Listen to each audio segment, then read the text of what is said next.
CSS गपशप की episode 4 के साथ आप सबको सलाम। आज हम जिक्र करेंगे कि प्रेसिडेंट कंपोजिशन की तैयारी कैसे करनी चाहिए। प्रेसिडेंट कंपोजिशन बड़ा क्रिटिकल सब्जेक्ट होता है। क्रिटिकल सब्जेक्ट इस हवाले से है कि इसके अंदर लोगों की अक्सरियत स्टूडेंट्स फेल हो जाते हैं। सबसे पहले हम फेडरल पब्लिक सर्विस कमीशन जो इस इम्तहान कराने का ज़िम्मेदार है उसकी रिपोर्ट पढ़ते हैं। वो रिपोर्ट के अंदर वो एग्ज़ामिनर की ऑब्ज़र्वेशन यानी जो लोग पेपर चेक करते हैं उनकी ऑब्ज़र्वेशन शामिल करते हैं। रिपोर्ट सर ये कहती है फेडरल पब्लिक सर्विस कमीशन की इंग्लिश प्रेसिडेंट कंपोजिशन के हवाले से ये मुख्तलिफ सब्जेक्ट पे इनकी रिपोर्ट मौजूद है और एग्ज़ामिनर की ऑब्ज़र्वेशन मौजूद हैं। आप खुद से थोड़ी सी काविश करके फेडरल पब्लिक सर्विस कमीशन की वेबसाइट पे ये देख भी सकते हैं।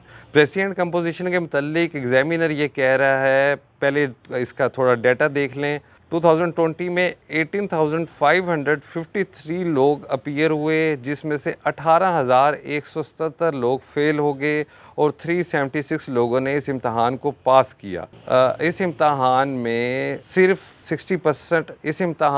280 वो लोग थे जिन्होंने 60% यानी 100 में से 60% से ज़्यादा नंबर हासिल किए। अब हम अकेडमीज़ को देखें तो वो एक इतने बड़े बड़े बैनर और पूरी वो स्ट्रीट में लगे होते हैं कि जी हमारे 100 स्टूडेंट पास हो गया, हमारा 200 स्टूडेंट पास हो गया। भाई रिपोर्ट देखो, 1.5% रिजल्ट आ रहा है। 100 स्टूडेंट अगर आपकी पास हुए तो इसका मतलब 80% एलोकेशन तो आप ही लेंगे, आपकी एकेडमी लेगी। ऐसा नहीं होता, वो पिछले सालों के स्टूडेंट्स और कैंडिडेट्स को भी शामिल करके आपको बता रहे होते हैं। रिपोर्ट पढ़ते हैं जी। रिपोर्ट साहिब ये कहती है, एग्जामिनर ये कहता है, the quality of the script was not satisfactory. जो स्क्रिप्ट दिया, जो लिखा गया, वो मुतमिन बख्श नहीं था, इत्मीनान बख्श नहीं था। विद सम रिमार्केबल एक्सेप्शंस, कुछ चीज़ों को छोड़ के, it was generally below par and has not satisfactory.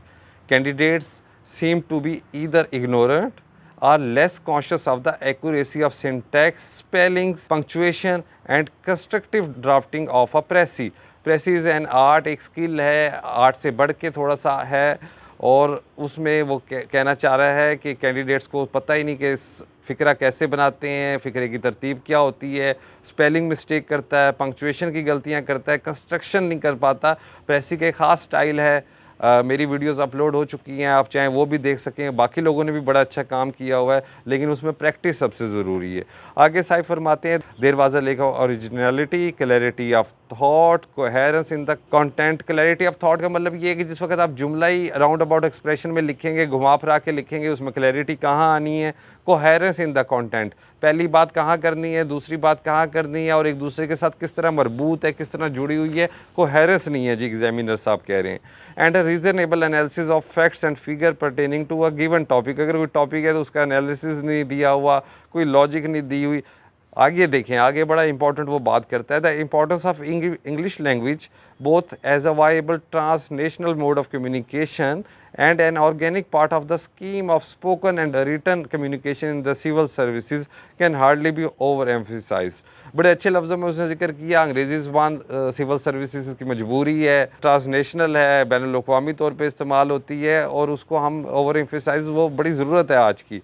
There is a pressing need to change the methodology of teaching of English at different levels in our system of education, especially at the grassroots level. यानी जो grass roots की बुनियादी गलतियाँ हैं वो हमें CSS के इम्तहान में एग्जामिनर कहता है देखने को आ रही हैं। और अरबाब इख्तियार यानी इक़्तिदार को, स्टेट को, रियासत को ये चाहिए कि स्कूल के अंदर क्वालिटी एजुकेशन बड़े ग्रास रूट लेवल पर ठीक करने की ज़रूरत है। ग्रे एरियाज कौन कौन से हैं? The grey areas pin pointed should be taken note by the educational administrator in journal and teacher of the English in particular to rectify the situation. Grey areas कहते हैं जी पिन पॉइंट कर दिए हैं, और ग्रे एरियाज़ को educational administrator bill अमूम और अंग्रेज़ी के उस्ताद जनरली खसूसन पर्टिकुलरली रेक्टिफाई करना चाहिए इस सिचुएशन को और उस टेक्निक को, क्वालिटी ऑफ टीचिंग को, ताकि एक किस्म की अंग्रेज़ी ज़ुबान बेहतर लिखने के काबिल हो सके कैंडिडेट। और रीओरिएंटेशन और टीचर्स ट्रेनिंग प्रोग्राम की अशद ज़रूरत है, वाकई अशद ज़रूरत है। मैं जिस डेटा से या जिस किताबों से आपको पढ़ा रहा हूँ वो किताबें 60-70 की किताबें हैं जो एग्ज़ामिनर ने पढ़ के या हमारे बड़े सीनियर्स लोगों ने पढ़ के वो इम्तहान दिया है।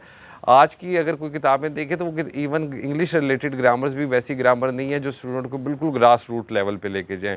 और एकेडमी तो खुदा की पनाह, वो तो ग्रास रूट लेवल पे काम ही नहीं करना चाहते।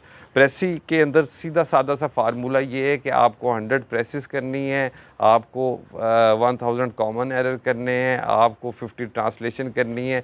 ये आप इन लोगों में से जो 60% अबव सिर्फ कह रहे हैं जी 280 लोग हैं 2020 में, अगर आप इन लोगों में की तादाद में इजाफा करना चाहते हैं तो आपको इस तरह तैयारी करनी है। यकीनन अंग्रेज़ी और प्रेसी एंड कंपोजिशन की अगर आपकी तैयारी होगी तो बाकी सब्जेक्ट्स पे भी इम्पेक्ट आएगा। अपना ढेर सारा ख्याल रखिएगा, अपनी राय का ज़रूर इजहार कीजिएगा, खूब तैयारी कीजिएगा, वक्त ज़ाया ना करना। वक्त एक दफ़ा हथेली में रेत की मानिंद होता है, मुट्ठी से निकल जाए तो दोबारा नहीं आता। अल्लाह हाफिज़।